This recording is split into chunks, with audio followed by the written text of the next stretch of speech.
I prefer really not to speak. If I speak, I am in big trouble. In big trouble. And I don't want to be in big trouble. Bem, estamos a gravar. Estou a ser atacado aqui por uma formiga, mas pronto, já está. Vamos falar sobre a Liga dos Campeões. Tivemos já os 8 jogos Champions!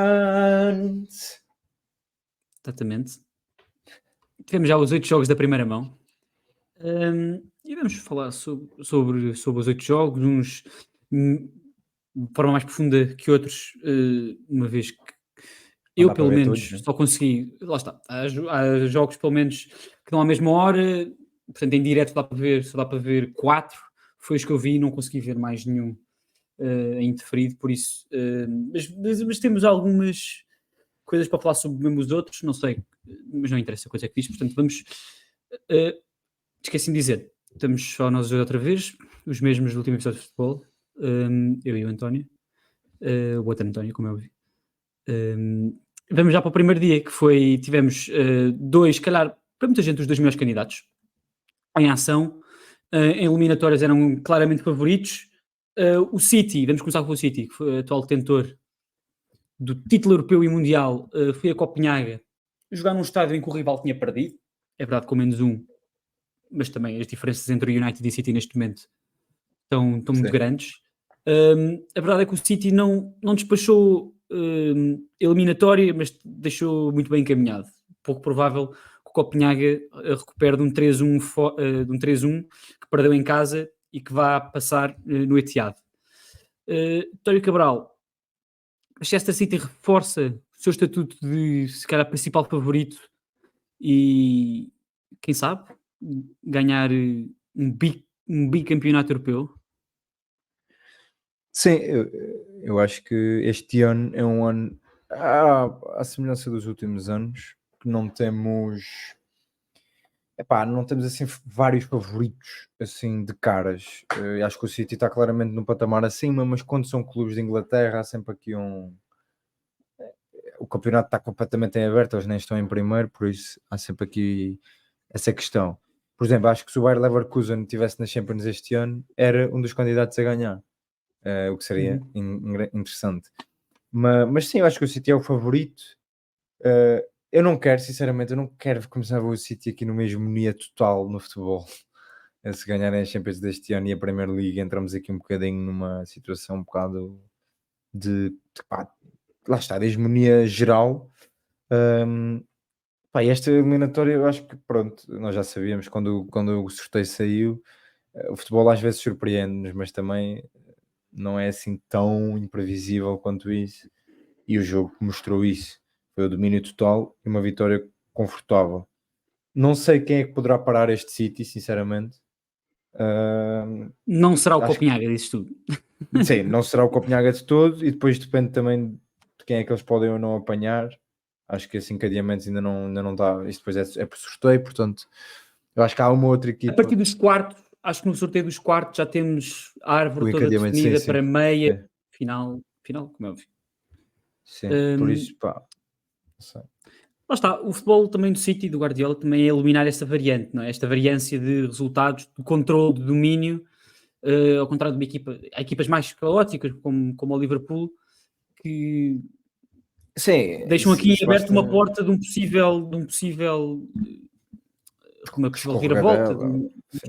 Sim, o City teve 80% de posse de bola, fez o triplo dos passos do que o Copenhaga, portanto, ou seja, conseguiu criar e mesmo com bola elimina muitas 4. possibilidades, exato, elimina muitas possibilidades de golo, de ataques. O Copenhaga fez 4 remates, acho que um deles dá a baliza, portanto, não sei se foi o golo. Sim, teve 0 grandes Sancho, já tem um golo, teve 0 grandes oportunidades de golo, portanto, lá está, não foi uma equipa, não consegues ser perigoso se não tens a bola, e isso é o que o Guardiola faz. Sim, tradicionalmente o City também não tem caído nesta eliminatória, tem sido mais à frente, com as alterações que temos visto na estratégia do City em contratar jogadores que definam ambas as áreas, neste caso só num lado, que foi o Haaland, eliminar um bocadinho também essa variância de que vamos falar um bocadinho mais à frente com o Arsenal, de podemos ter muita bola, mas nestas condições eliminarem, que não interessa a consistência, interessa o momento. Às vezes um jogador como este, o Haaland não marcou por acaso, mas lá está, o City tem muitos jogadores como o De Bruyne, como o Haaland, como o próprio Alvarez, que definem jogos. Pronto, vamos passar para outro candidato, que é a equipa se calhar mais sinónima com esta competição. O Real Madrid, foi um jogo fora muito complicado com o Leipzig. Eu acho que este resultado, não digo que é enganador, mas podia ter perfeitamente sido um empate, ou o Leipzig podia ter ganho. Podia ter caído, podíamos ter tido aqui 3 resultados diferentes, mas a verdade é que o Real Madrid começa numa posição vantajosa para a segunda mão em casa,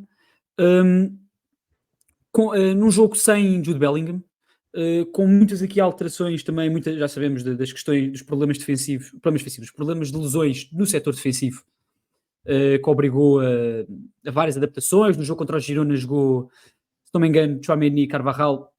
Para este jogo já recuperaram o Nacho Fernandes, que recuperando foi logo titular e capitão. O que é que tu achas deste Real Madrid? Achas que, apesar de tudo, o ano passado conseguiram chegar às meias finais, foram mais uma vez longe, mas foram completamente amassados, digamos assim, pelo City nas meias finais, pelo menos no jogo Etihad. Tem Bellingham, tem Vinícius Júnior, tem Ancelotti. Apesar de tudo, é uma equipa sempre a ter em conta.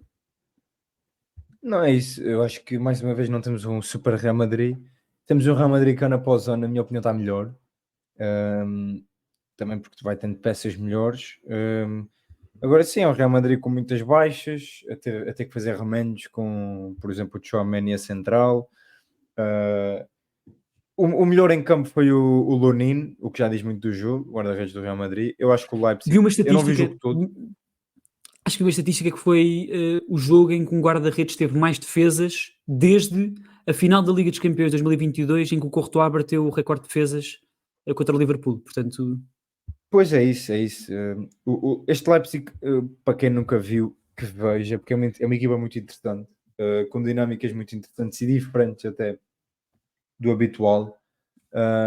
Aliás, acho que são duas equipas com um estilo de jogo assim diferente, muito jogo interior, jogam em formações táticas que não costumamos ver muito nos últimos anos.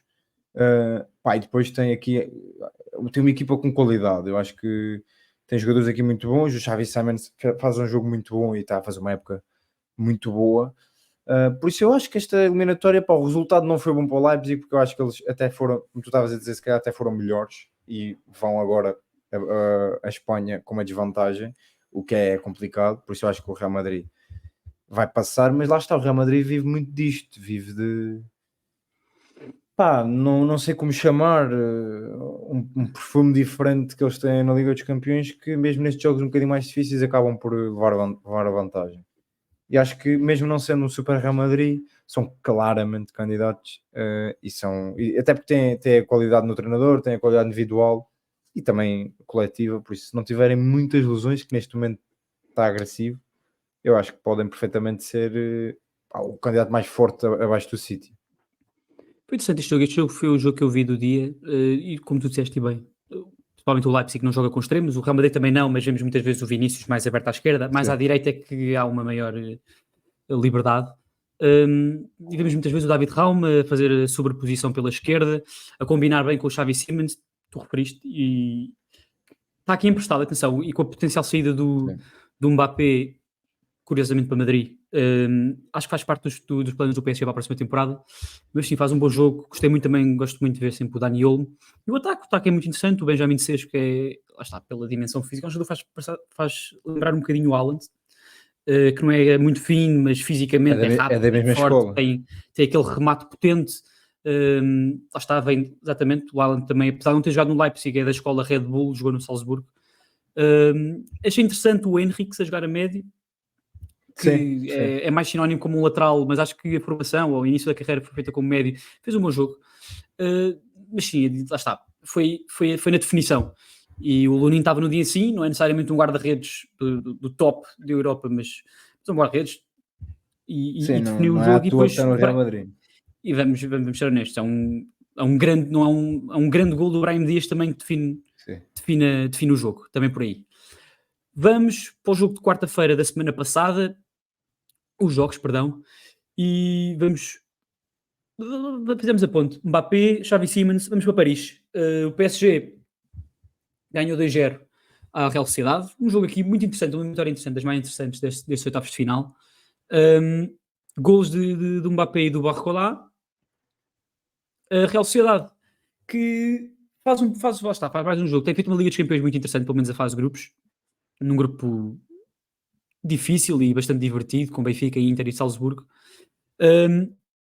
Agora, o PSG, lá está, tem estes jogadores.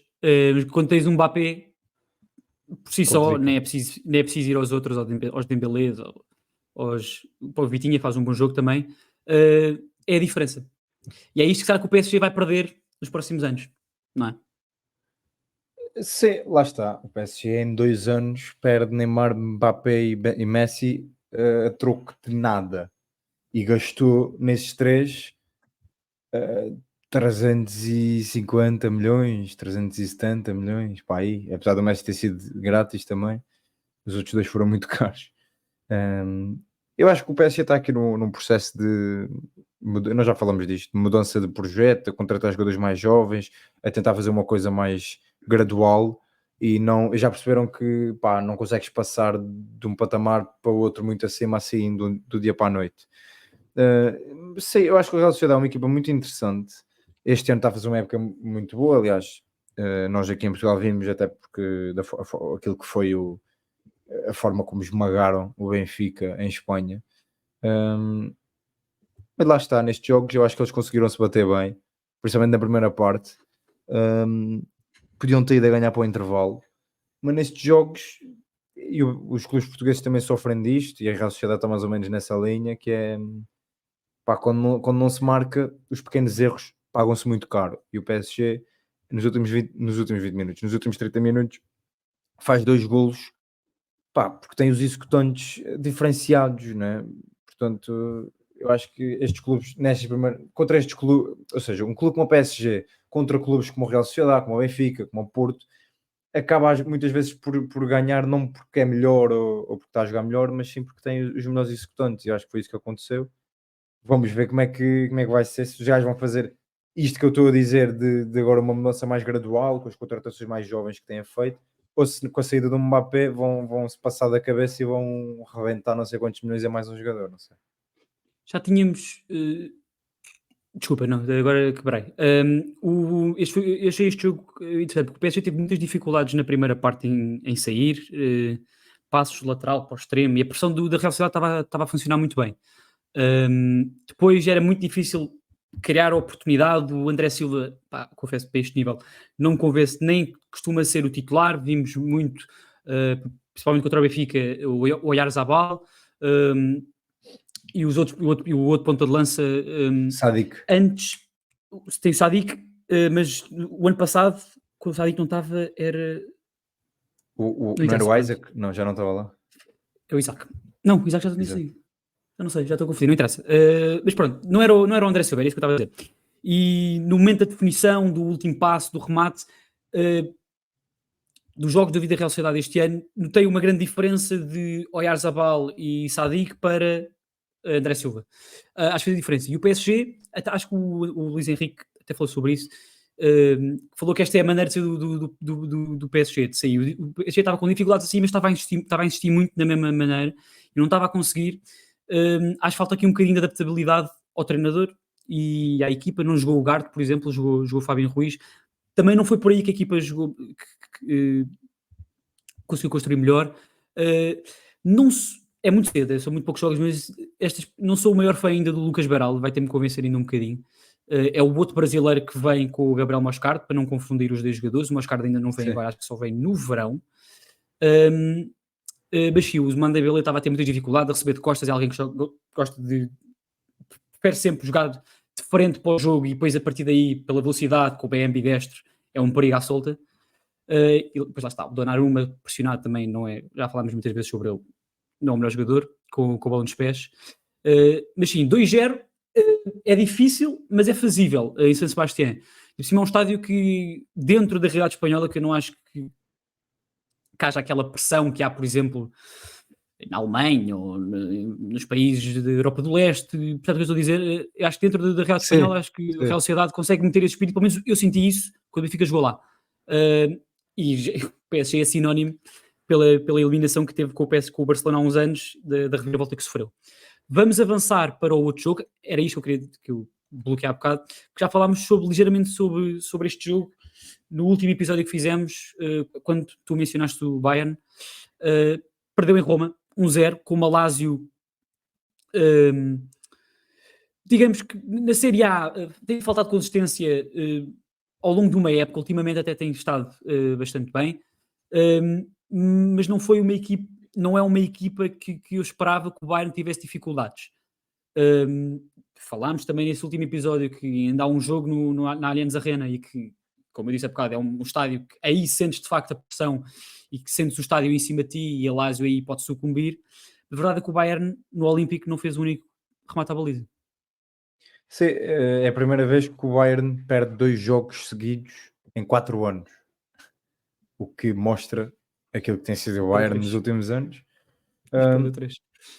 No entanto, nós falamos do Bayern já. Eu só queria tentar aliviar aqui um bocadinho. Eu acho que o Bayern não está a fazer assim, não Sim, está a mas a fazer não uma época repetir as coisas que dissemos. desastrosa. Vamos não repetir o que dissemos outra vez. Vamos... Eu acho que o Bayern vai passar esta eliminatória, sinceramente. É a melhor equipa, não está assim tão mal. Podia ter perfeitamente ganho este jogo, podia ter perfeitamente ganho o jogo para a Bundesliga. Não o contra o Bayer Leverkusen, ou a seguir contra o Bochum. Portanto, eu acho que se nós olharmos até para o número de derrotas, para os empates Temos de olhar que para o eles têm contexto do jogo também, o vermelho, o Sim, penalti, é isso, faz tudo tiveram um parte, não é? vermelho, tiveram um penalti, mesmo a nível interno, eles não estão muito diferentes do que estariam nesta precisa parte da época, o ano passado, há 2 anos, há 3 que Super ganharam. Leverkusen. Sim, estão a levar com o Leverkusen muito superior, o que ainda faz com que isto tudo seja ampliado. Epá, e tiveram aqui uma derrota, na minha opinião, o timing da derrota faz com que ela ganhe muito mais força, mas é uma derrota também que temos que olhar, ok, não fizeram remates à baliza, não jogaram muito bem, mas tem ali uma expulsão aos 67, o golo imediatamente a seguir, portanto, tudo isto, e depois mentalmente, não é? Agora tivemos a notícia, vamos ver como é que reagem à notícia da saída do Tuchel, mas eu acho que eles vão passar, sinceramente, até porque esta Lazio, como tu estás a dizer, não é nada especial. É isso. Pronto, vamos avançar. Os jogos desta semana, vamos começar com o PSV Borussia Dortmund. Empatou uma bola. Não vi. Possivelmente, eu também não vi, mas possivelmente a eliminatória mais equilibrada, ou uma das. Sim, uma low-key deste oitavos de final, porque lá está, não tem nenhum gigante envolvido, nem nenhuma temos equipa que seja realmente candidata a ir longe. um muito bom PSV contra um Dortmund médio que dá um grande equilíbrio e eu até dava um favoritismo ligeiro ao PSV. Força, podes continuar, o raciocínio. Sim, lá está, eu não vi o jogo, vi depois os highlights, mas daquilo que já vi destas equipas e do que tenho acompanhado, o Dortmund, na minha opinião, está estagnado. O ano passado também não me convenceu, apesar de quase ter ganho a Bundesliga, e este ano eu acho que está num ponto muito... nem avança, nem recua, está ali meio... Não aproveita também o que se passa na Alemanha, né? Porque o Bayern não vai ser campeão. Muitos empates, o treinador a mim nunca me convence, mas também nunca está perto de sair, mas também não melhora, não há uma grande evolução desde que ele lá está. Não é um estilo de jogo que nós associamos ao, por exemplo, quando nós pensamos, nós somos nascemos no início dos anos 2000, portanto crescemos a ver o Klopp, a ver o Tuchel neste estádio, sim. um futebol É isso. cheio de velocidade, Atrativo. não era necessariamente o mais vencedor, apesar do Klopp ter ganho 2 títulos, os últimos 2 do Dortmund, um futebol muito avassalador, muito direto para o ataque, muitos golos. Houve um jogo, acho que foi com o Tuchel, foi no ano em que foi para aí 2017, em que o Dortmund recebe o Legia de Varsóvia, acho que tinha o Sporting nesse jogo, o jogo ficou 8-4 ou 7-4, uma coisa assim, muito pouco provável com este Dortmund, que tem qualidade individual, mas não tem o heavy metal. Sim, não tem de tudo, mas os resultados estão lá, do ano passado não foram campeões, mas se calhar também não foram, não sei, se calhar também não foram campeões por causa disso, não sei. Sim, foram aos oitavos também da Liga dos Campeões, fazem sempre os mínimos às vezes, parece. Sim, mas o que eu queria dizer é só que os nomes, não olhem para esta eliminatória pelos nomes, porque o PSV não é um grande nome, não costuma andar por estas andanças, mas este PSV é um super PSV, muito à medida do que era, como era visto o Benfica, se calhar o ano passado. É um PSV que ainda não perdeu esta época, é um PSV que está a fazer a Eredivisie com uma perna às costas. Agora já não estou no melhor momento da época, mas pá, são um PSV que está muito bem, está muito bem interligado, tem bons jogadores e que consegue gerir muito bem a competição interna para conseguir ter bons resultados aqui na Champions. Eu acho que eles vão conseguir eliminar o Dortmund, sinceramente. Sim, apesar de não terem os grandes nomes, há aqui sempre alguns jogadores interessantes, aqui ou ali. Apesar de não ter feito um grande jogo, ouvi dizer o Jan Bakayo, que é daqueles Sim. extremos que estão agora a Parte crescer tudo. na Europa e faz muito. É belga, faz lembrar muito do Doku, mas do outro lado, tanto do lado direito como canhoto. Para mim não teve um bom jogo, mas tem tido uma época também fabulosa. E lá está, os nomes que nós conhecemos do Dortmund não são os melhores jogadores do mundo, mas agora que saiu o Bellingham, mas continua a haver os Royce, o Sancho agora, vamos ver, estamos a ver mais Sancho, não vimos sequer na primeira metade da época. Mas pronto, vamos ao outro jogo da eliminatória, que se calhar é a grande eliminatória, apesar de não ter aqui um City ou um Real Madrid. Já tínhamos falado na altura, esta semana passada, sobre isto, que era o jogo que acho que muita gente ia ver, entre o Inter e o Atlético de Madrid. Queria ouvir primeiro sobre ti e depois eu concluo. Sim, eu não consegui ver o jogo todo, mas depois tentei ver o máximo dos highlights e isso tudo, porque eu acho que é um jogo mesmo muito interessante. E, aliás, tu já tinhas quase feito a antevisão a este jogo, quando nós falamos do Inter no último episódio. Pá, sinceramente, não esperava do que vi um Inter, ou seja, nenhuma das equipas foi avassaladora e dominou e esteve perto aqui de ganhar 3 ou 4-0. Mas não esperava um Inter tão por cima do jogo, ou seja, eu acho que se alguém era para ganhar este jogo era o Inter e até diria que o 1-0 até se calhar foi curto. Ou seja, isto pelo que o Atlético está a jogar este ano, que eu acho que está bastante melhor e está uma equipa mais ofensiva do que era nos últimos anos, ou do que tem sido Isso é um nos últimos aspecto muito anos. interessante. Eu acho que perfilou-se o Simeone de uma maneira e durante muito tempo correspondeu a esse perfil que nós fizemos, mas para quem tem olhado para o Atlético esta época, se calhar não tem nada a ver. Pois é isso, por isso esperar um bocadinho mais do Atlético. Agora, também sei, conhecendo o Simeone e da forma como ele olha para este tipo de jogos, que ele queria levar o 0-0 para casa e decidir lá. Ele já fez isto várias vezes e acho que com este 1-0 o segundo jogo não vai ser igual ao primeiro. Acho que o Atlético vai ser mais perigoso e acho que esta eliminatória está longe de estar fechada, apesar de reconhecer que o Inter é a melhor equipa neste momento e está tudo a funcionar bem, está um bom, está bonito, está bom. Pá, fabuloso. O Inter é das equipas, como eu disse várias vezes, já aqui noutros meios, a equipa que eu mais gosto de ver jogar pela variabilidade como saem. Pá, uma jogada da primeira parte, não, segunda parte se calhar, em que temos os dois centrais exteriores a fazer de laterais abertos, temos o Davray, ou seja, o central do eixo, quase numa posição de 6, e os dois jogadores mais recuados são o Barella e o Çalhanoğlu. Portanto, há uma variabilidade que confunde muito a marcação adversária, até porque houve um aspecto interessante neste jogo que teve a ver com a pressão, porque ambas as equipas pressionaram de forma muito agressiva e ao homem. E estas trocas do Inter, a maneira como às vezes vai saindo, com às vezes o Çalhanoğlu a vir para dentro dos centrais e a construir a 4, confunde um bocadinho a marcação adversária, que tenta sempre adaptar-se, está a receber estímulos diferentes muitas vezes e é difícil. Mas sim, um jogo que eu gostei muito de Lautaro, essencialmente pelo que foi o jogo em apoio. Pá, parece um pivô de futsal.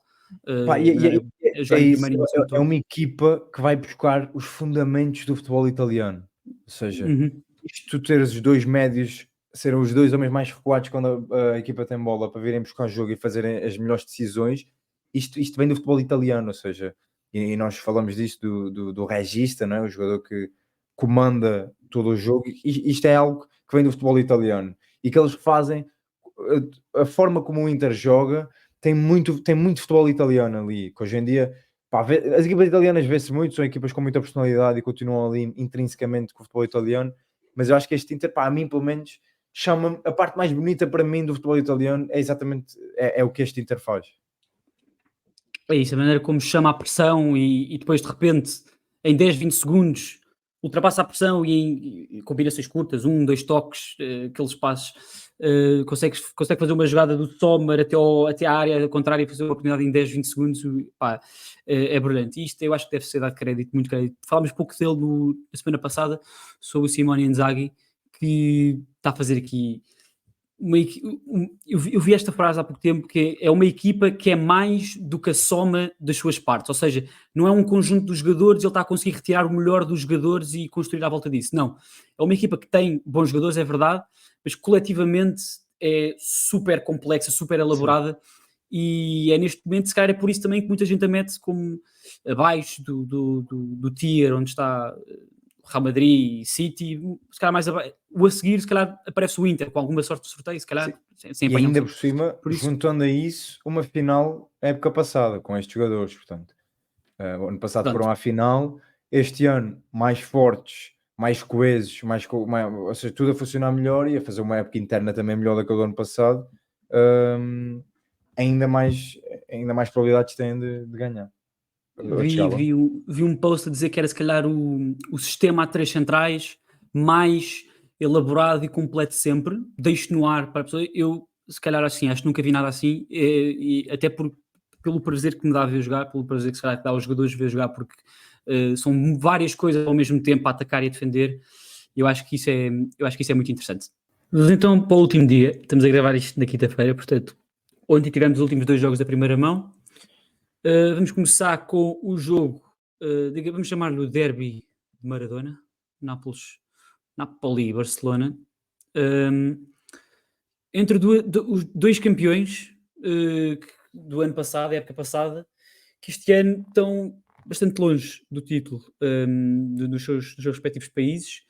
O Nápoles num estado muito pior, está a 20 e tal, 25, que é 25, 28 pontos do Inter. O Barcelona mesmo assim ainda está na zona da Liga dos Campeões e para algumas quebras do Real Madrid, do Girona, está, como dizem os americanos e os ingleses, a touching distance, não está assim tão longe, mas foi um empate, foi uma das poucas equipas, o Barcelona foi uma das poucas equipas a marcar gol fora e marcou o primeiro. Robert Lewandowski marcou aos 70 minutos, Victor Osimhen empatou aos 75. Eu não vi este jogo, tu também, eu sei que tu não viste, porque tivemos a ver o Porto Arsenal, mas tiraste algumas impressões de algum resumo, de alguma leitura que fizeste após? Sim, depois vi, olha, foi de manhã até que vi o resumo, enquanto tomava o pequeno almoço. E lá está, eu sinto que são 2 equipas que estão claramente abaixo esta época do que se esperava, principalmente o Nápoles.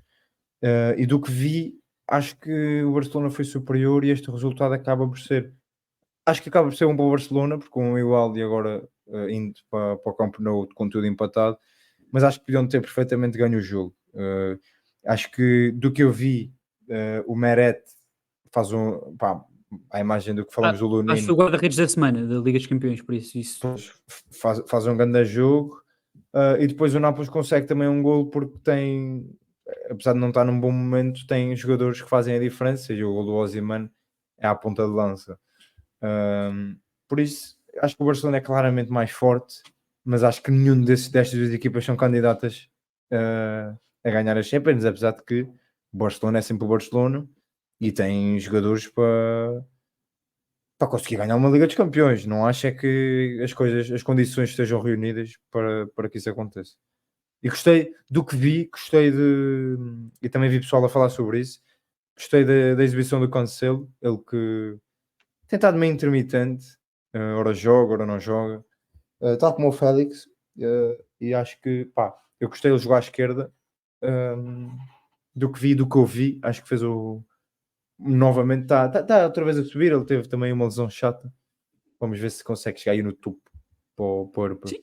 Neste ano de empréstimo acho que tem ocupado imensas posições e feito imensas funções, tanto como lateral direito como lateral esquerdo, às vezes até já como extremo. O que é que vai acontecer a ele no final da época? Como interior, vamos ver se fica em Barcelona ou se volta a Manchester. Referi só que o Christensen jogou no meio campo.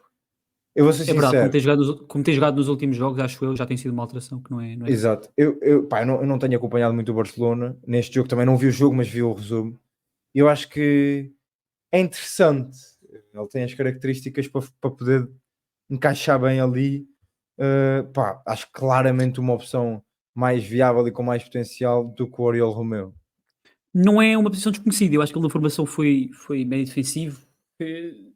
Os últimos anos tem jogado quase somente a central, mas tenho ideia que no Gladbach, quando estava naqueles anos emprestados pelo Chelsea, também foi meio defensivo. Acho que no Chelsea, jogando com o Conte, jogando como central interior, muitas vezes jogava de costas para o jogo e entrava pelo meio, por isso, lá está. O Xavi aproveitou aqui algo que já não era, que o próprio jogador já não tinha há algum tempo, mas já não fazia há algum tempo, mas tinha intrinsecamente dentro dele.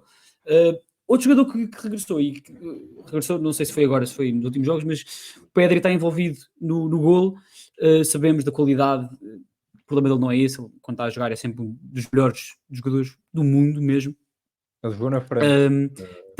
Tanto no meio campo como no trio, ou no quadrado, mais abaixo ou mais à frente. Já o ano passado muitas vezes ele partia da esquerda e vinha muito para dentro para formar aquele quadrado, na altura com o Busquets e com o Gavi e com o lateral. Portanto, lá está. É um bocadinho de disponibilidade dos jogadores do Barcelona, e quem diz o Gavi diz muitos outros que estão lesionados neste momento, e é só olhar para o banco. É só olhar para o banco do Barcelona neste momento. Sim. Com Héctor Forte, Pau Cubarsí, Mau Caçador. O próprio Fermín López neste momento já é quase um jogador de primeira equipa só, mas foi lançado este ano. O Marco Yu, portanto, há poucas opções no plantel também, por muitas lesões. Lá do Nápoles temos um dos melhores avançados do mundo, já falámos muitas vezes, não em contexto de Nápoles, mas sempre, só falamos do Osimhen como uma possível contratação, como a ponta de lança para um dos grandes clubes, nomeadamente o Arsenal, de quem já vamos falar mais daqui a pouco, mas menos claros que este ano. O que é que achas que se tem passado este ano? É o efeito do Spalletti, ou foi um one season wonder e nunca mais vamos ver mais nada? Acho que não foi o One Season Wonder, acho que vimos ali qualidade que está a ser mal aproveitado este ano, e vemos, e está a ser mal aproveitado este ano, mas lá está, é só ele sair deste contexto, ou ouvir outro aproveitá-lo. E é daqueles jogadores que não foi um jogador que explodiu assim do nada, assim. Quem anda atento ao futebol já conheceu o Osimhen no Lille. E aí não, para de esqueler. Estava a falar que faz. Então fui eu que não te apanhei, porque fiquei na. Não sei se ouviram, mas acabaram tipo de demolir um prédio aqui ao lado. E eu estava. Boa. Estava a pensar nisso. Estava literalmente aqui. Não, o Osimhen, sim. O Kvaratskhelia. Não, lá está. Como só veio o ano passado, muita gente não conhecia, e pode-se criar aqui sim. Nesse aspecto teve o ano passado uma boa época, mas não é nada de especial. Se calhar, não é. Imagina, o que é que eu acho? Eu acho que não é claramente um One Season Wonder. Viu-se ali coisas de elite. Agora, não acho que aquilo seja normal. Não acho que aquilo seja normal, nem dele, mas também porque ele estava num contexto. Ele, o ano passado, o Napoli foi a melhor equipa do mundo, possivelmente, abaixo do City. Por isso, acho que há algures no meio desta época e da passada. Mas que é um jogador, não é One Season Wonder de todo, tem 23 anos, vai ser dos melhores jogadores do mundo. Agora, não esperem que ele agora aos 23, 24, 25 vá fazer todas as épocas iguais da época passada, não vai. Mas acho que tem potencial para voltar a fazer épocas do género daqui a uns aninhos, no contexto certo. Acho que não é no Nápoles, claramente. Nem para ele, nem para o Osimhen. Jogo empatado e dia aberto para a segunda mão desta eliminatória, que vai ser disputada em Barcelona. Tudo em aberto, que eu diria também, apesar de ter acabado em 1-0, está o Futebol Clube do Porto Arsenal, ou Arsenal Futebol Clube do Porto. Dizer uma coisa importante sobre o Porto Arsenal. Nós estivemos em live no TikTok a acompanhar o jogo. E quantos de vocês é que apareceram? Muito poucos. Portanto, dizer aqui que nós vamos tentar. Lá está, nós também não somos os melhores nisto, porque nós não podemos prometer. Sim, vocês não sabiam. Nós vamos tentar fazer umas lives aí durante uns jogos, possivelmente na Champions, porque nós os dois podemos, à quarta-feira, nos jogos de quarta-feira, fazer umas lives a acompanhar os jogos com vocês. Se vocês tiverem interesse, para já estamos a fazer no TikTok, possivelmente depois vamos fazer no YouTube ou na Twitch, não sei. pá, se tiverem algum feedback nesse sentido, falem connosco, mas se tiverem interesse, estejam atentos, porque é possível que nós aí nos jogos estejamos aí, e quando tivermos eu também anuncio na página do Instagram, por isso, pá, quem não segue no Instagram que siga, porque é interessante e muitas coisas não vamos falar aqui, nós quando estávamos a acompanhar o jogo, fomos falando, e vocês vão interagindo connosco, então é mais difícil. Vamos fazendo uma análise em direto daquilo que está a acontecer. Nós fizemos só durante a segunda parte, começámos no intervalo e acabamos no final do jogo. E quem tiver interesse... Outras coisas, íamos falar sobre coisas que nos iam perguntando, também é engraçado nesse sentido. Pronto, fica aí a nota. O Porto foi com o 11 que tem jogado ultimamente, com a alteração que já não foi feita neste jogo, foi feito no passado do Otávio a entrar para central, mas este tem sido o 11 que o Porto tem usado e que começou uma onda de melhores exibições, pelo menos, um ou outro mau resultado, mas melhores exibições, que, claro, é a base dos resultados, com Galeno e Conceição abertos, um ponta de lança, normalmente, tem sido Evan Nilsson, PP, Alan Varela e Nico Gonzalez, e depois o quarteto defensivo. Vamos pegar primeiro aí, tens gostado do pouco que visto do Porto, não sei se tens visto o Porto também para o campeonato, Porto tem jogado melhor, quais são as conclusões que tu tiras deste Porto, o que é que tu achas que tem sido melhor ou pior? Sim, não tenho, do que vi, não vejo todos os jogos do Porto, mas vi alguns recentemente, vi o empate com o Rio Ave, inclusive no estádio, que foi o início desta má fase, no Dragão, o início desta má fase, e aí não gostei. Acho que o Porto não jogou mal, mas eu acho que o Porto tem tido algumas dificuldades nesse tipo de jogos, que é a maioria em Portugal, em que tens que assumir e tens que ser a equipa dominadora. Tem tido dificuldades na criação, tem tido muitas dificuldades na transição defensiva, Porquê? Porquê que achas que isso é? Eu acho que pode ter a ver com as características do meio campo e dos jogadores do meio campo para a frente, e também com as características dos defesas. Um Pep, por exemplo, às vezes nesse sentido acaba por ser um pouco, e os laterais também acabam por ser um bocado dispostos pelas características individuais dos jogadores, e também porque nesses jogos, quando a bola não está a entrar, o Porto tem que ganhar e acaba por arriscar mais, meter mais homens na frente, abrir mais espaço, e depois a transição não acompanha. Eu acho que tem sido por causa disso. Neste jogo com o Arsenal em específico gostei muito, porque lá está, primeiro por vários motivos. Acho que é um jogo que está mais dentro das características deste Porto, uma equipa muito bem organizada e que pode ficar mais à espera, e que fecha muito bem os espaços. Eu gostei muito da forma que eles conseguiram fazer o jogo todo, principalmente a linha defensiva, a sincronização do momento de saída do lateral na pressão, e dos três a vascular, e depois do lateral voltar e voltar à linha de 4. Isto não é fácil de fazer durante 90 minutos sincronizado. Os momentos de pressão, sair no momento certo, voltar, sair no momento certo, voltar, esperar, paciência. Eu acho que isto é muito difícil de fazer ao longo de 90 minutos contra uma equipa como o Arsenal, que são equipas que são peritas a arranjar espaço onde não há. Por isso, eu acho que nesse sentido, e acho até que o Sérgio Conceição é especialista neste tipo de jogos e a preparar este tipo de jogos. E também dizer que no final, quando o jogo acaba, quando o Galeno marca, o Sérgio Conceição senta-se com um ar tipo mentalmente estafado. E eu acho que aquele jogo é daqueles jogos em que, para um treinador como a Conceição, é como jogar tipo 2 horas num jogo de xadrez. Estás constantemente a tentar manter a equipa num nível muito alto, a tentar não abrir espaço, a tentar não fazer erros, porque esses erros, se fazes um erro, dá golo. E ele conseguiu e sentou-se mesmo tipo, está feito, este está feito. Pronto, são jogos que exigem muito mais daquilo que também é a parte tática do treinador. A Conceição nisso é muito forte, por isso eu acho que o Porto nestes jogos acaba por ser mais competitivo do que às vezes é em alguns jogos da nossa liga. Eu tinha aqui uma questão sobre como é que o Arsenal ia entrar para o jogo. Eu tinha mais ou menos a certeza que 10 dos jogadores que iniciaram iam começar. Tinha a dúvida entre Trossard e Jorginho, porque contra o Liverpool, num jogo brilhante do Arsenal, começou Jorginho e vimos muitas vezes um duplo pivô, o Declan Rice muitas vezes já como interior esquerdo, mas com também uma dupla de 10, basicamente, com Havertz e Odegaard para puxar os centrais, e os jogadores mais avançados até eram os extremos. A verdade é que nos últimos jogos temos visto, pelo menos nas grandes vitórias contra o West Ham e agora em casa houve outro jogo que eles ganharam por muito que eu me estou a esquecer e vi. 5-0, não foi? Não interessa, mas pronto. O Trossard foi o avançado, e acho que fez sentido quando vi os 11, a West Ham. continuidade. Burnley, West- desculpa. Burnley, fora. Foi o jogo fora também. Foi o Burnley. Manter a continuidade, a equipa estava já bem, Trossard também como um passo novo para criar espaços. A verdade aqui é que lá está, isto nunca é um jogo, não é um jogo de campeonato em que está isolado, estamos sempre num contexto de duas mãos. Ou seja, isto é quase como se fosse uma primeira parte. Eu nunca senti o Arsenal urgente o suficiente para ganhar o jogo. E a eliminatória não está perdida, apesar de tudo. Até porque muitos destes jogos, contra o West Ham foi assim, contra o Palace foi assim, contra o Burnley não me lembro. Mas em muitos jogos do campeonato, como o Arsenal é a melhor equipa nas bolas paradas, especialmente em cantos. E eu achava que esta ia ser a história do jogo.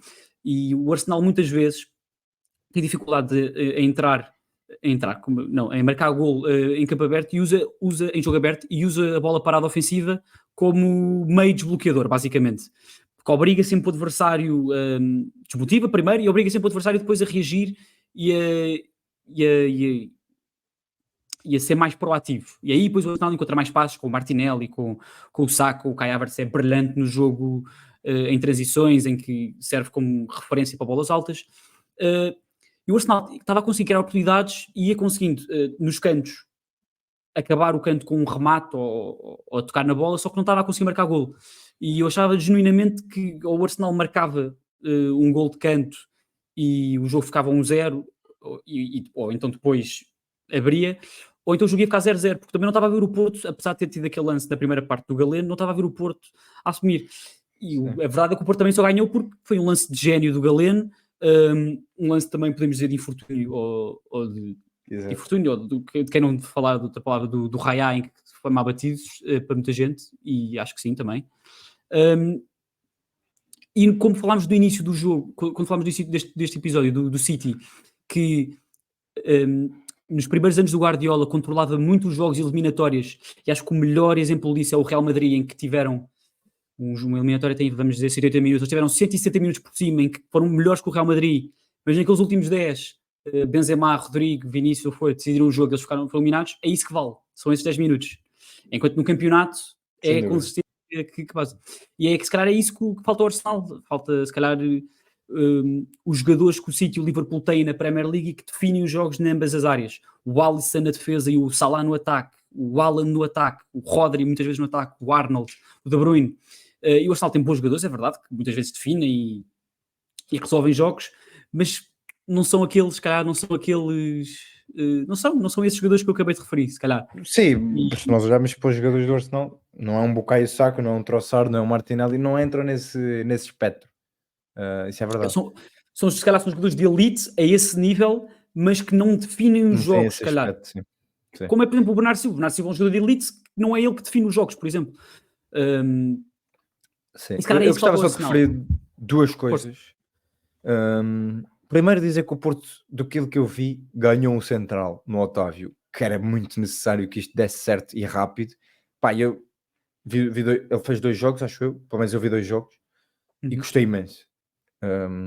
Depois, referir duas coisas que eu acho que aconteceram neste jogo, que é a falta, e que podemos ver neste jogo, que é a falta de confiança em ambos os treinadores no seu banco. Pelo menos para este jogo e para a estratégia que estavam a realizar. Eu acho que o Porto, neste jogo que eu estava a falar de fechar espaços, do timing de saída, do timing de pressão, que é um jogo muito cansativo e que é um jogo muito difícil de mexer para o treinador, porque as coisas estão a correr bem e tu não queres mexer para não dar merda, porque a verdade é que é um jogo em que tu tens de estar dentro do chip do jogo para saberes o timing de saída, já percebeste o movimento porque uma coisa é os treinadores dizerem, tu Ben White vem para dentro e não sei o quê. Outra coisa é tu estás lá e perceberes, ok, ele vem e tal, e eu estou aqui, ok. Pá, entrares a meio de um jogo de Champions e perceber isso tudo, e aquilo pode dar merda, principalmente no que toca ao meio campo. E o Porto só mexe nos últimos 10 minutos, e mexe claramente para tentar ir ao golo, e consegue. E o Arsenal mexe nos últimos 15 minutos uma única vez, só fez uma única substituição num jogo onde lá está, estava 0-0. Isto também mostra que o Arteta não estava assim tão preocupado com ganhar este jogo. Só mexe uma única vez para meter o Jorginho e tirar o Trossard, ou seja, não mexe muito naquilo que era pronto, a ideia, avança o Havertz e mete o Jorginho no meio campo. Portanto, eu acho que mostra isso, eu acho que este pode ser o ponto negativo, principalmente para o Sérgio Conceição, conseguir manter isto em Inglaterra, com este núcleo, mexer neste tipo de jogos é muito mais difícil, e depois no meio campo, ele não tem o tipo de jogadores para fazer o que fez neste jogo, ou melhor, tem os 3 titulares, não tem mais, e nós vimos isso, nos últimos 10 minutos, ele tira o Nico Gonzalez, mete o Ivan Raim, e nós vimos, e aliás, tu disseste isso logo, que ia começar a aparecer espaço nas costas do meio campo, e foi imediato, foi no lance a seguir que nós conseguimos identificar isso. E eu acho que o ponto pelo que o Porto ganhou este jogo é precisamente porque o Alan Varela, o Nico e até o PP tiveram uma sincronização de todos os movimentos e uma noção de espaço muito grande ao longo dos 85 minutos em que jogaram, e foi por aí que conseguiram dominar ou controlar o Arsenal.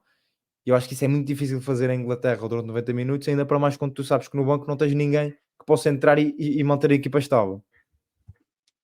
Jogadores que o Arsenal também não teve disponível e que, não Sim, todos, mas também, uns quantos poderão estar disponíveis na segunda mão e podem mudar o paradigma do jogo, especialmente a defesa, foram Zinchenko, Timber, Tomiyasu e Thomas Partey. Portanto, vamos ver quantos desses é que estarão disponíveis na segunda mão e se jogarão ou não, e se serão importantes para uma eventual reviravolta. Mas o Porto vai bem colocado, vai ser um jogo muito de alma, de muita responsabilidade e de... Está a faltar a palavra. Sim, vai ser um jogo muito difícil, como é de esperar fora contra o Arsenal. Entrar bem. Se o Arsenal marca nos primeiros 15 minutos, a coisa complica. Vamos ver. Pronto, a acompanhar. Antes de acabarmos o episódio, queria só trazer uma coisa. Falámos antes do episódio que era interessante abordar, que não é nova para esta época, mas olhando para estes resultados que tivemos na primeira mão e para as exibições também de alguns dos jogos, se calhar notamos mais do que nas épocas anteriores, que é a regra do gol fora. Quer saber a tua opinião, se achas que prejudica ou beneficia as eliminatórias e que impacto é que tem nas equipas que jogam em casa e fora? É difícil. Quando a regra mudou, eu tinha uma posição muito clara que era contra a mudança, ou seja, era a favor dos golos fora. Neste momento é difícil porque eu acho que mexe com algumas coisas e eu acho que há pontos positivos para um lado e há pontos positivos para o outro. Ou seja, eu acho que não faz sentido uma equipa passar quando o resultado dá empate só porque marcou no outro mais golos no estádio contrário. Acho que isso assim a cru não faz sentido. Por outro lado, não havendo esta regra, faz com que a ordem de jogos seja mais importante, porque jogares o segundo jogo na tua casa é mais benéfico. Tens o prolongamento. Há mais probabilidade de prolongamento com esta regra e jogando em casa. Há mais probabilidade de prolongamento jogando em casa. E depois também vê-se muito mais abordagens, como foi, por exemplo, a do Atlético de Madrid ou até a do Arsenal, de claramente não se importarem de arrastar este 0-0 para o jogo em casa e decidirem isto quase a um jogo apenas em casa. Ou seja, antigamente, mesmo perdendo 2-1 fora na primeira mão, marcando esse gol fora, havia um sentido de bem, quase que empatámos este jogo. Havia um sentido, ok, boa, levamos aqui alguma coisa, porque basta um 0 que empatámos a vitória, mas passamos nós.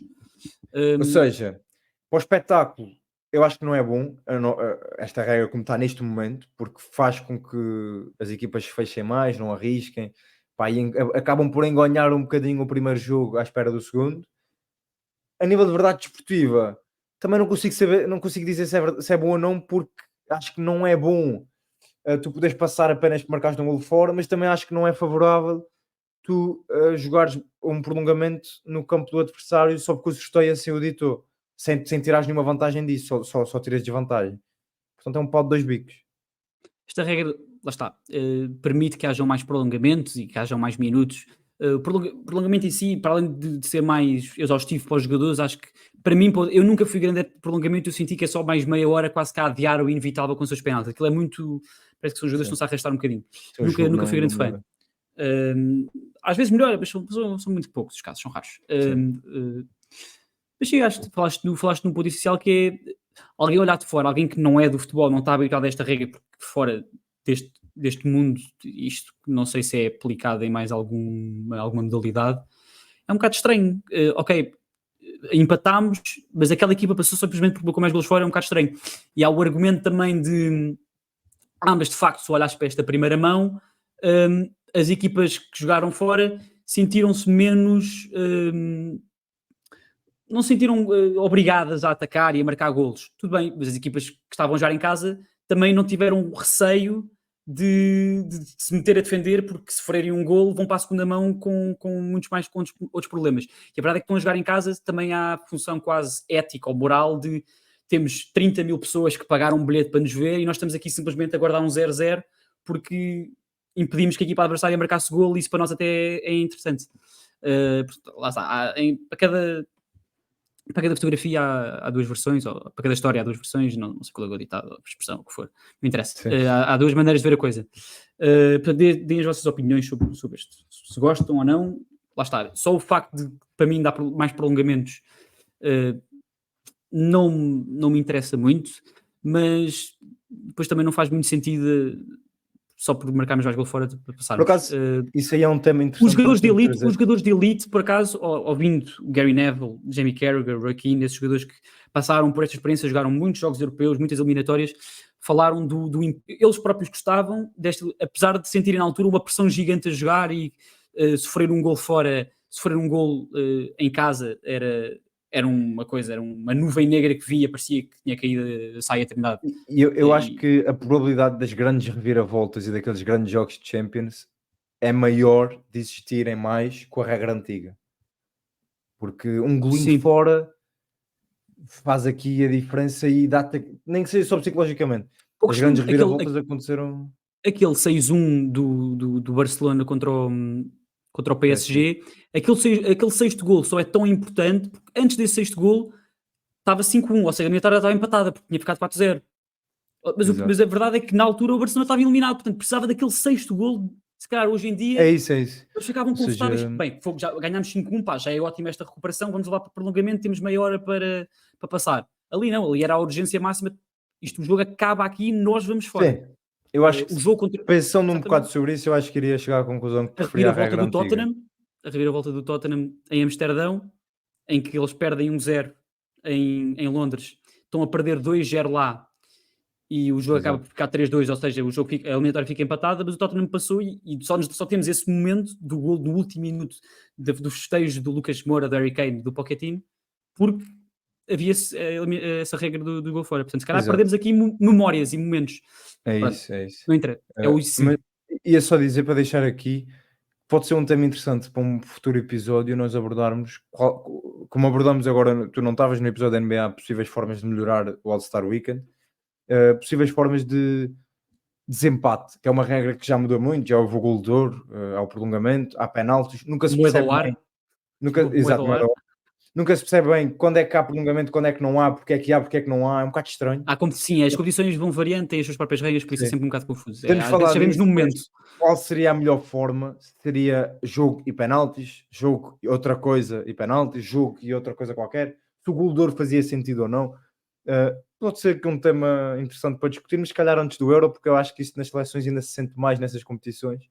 Aliás, com as vossas contribuições e com as vossas sugestões. Exato. E pronto, voltamos para a semana. Não creio que voltaremos na meio da próxima semana, mas voltaremos certamente para a próxima semana, sexta-feira. Exato, até à próxima. Até à próxima.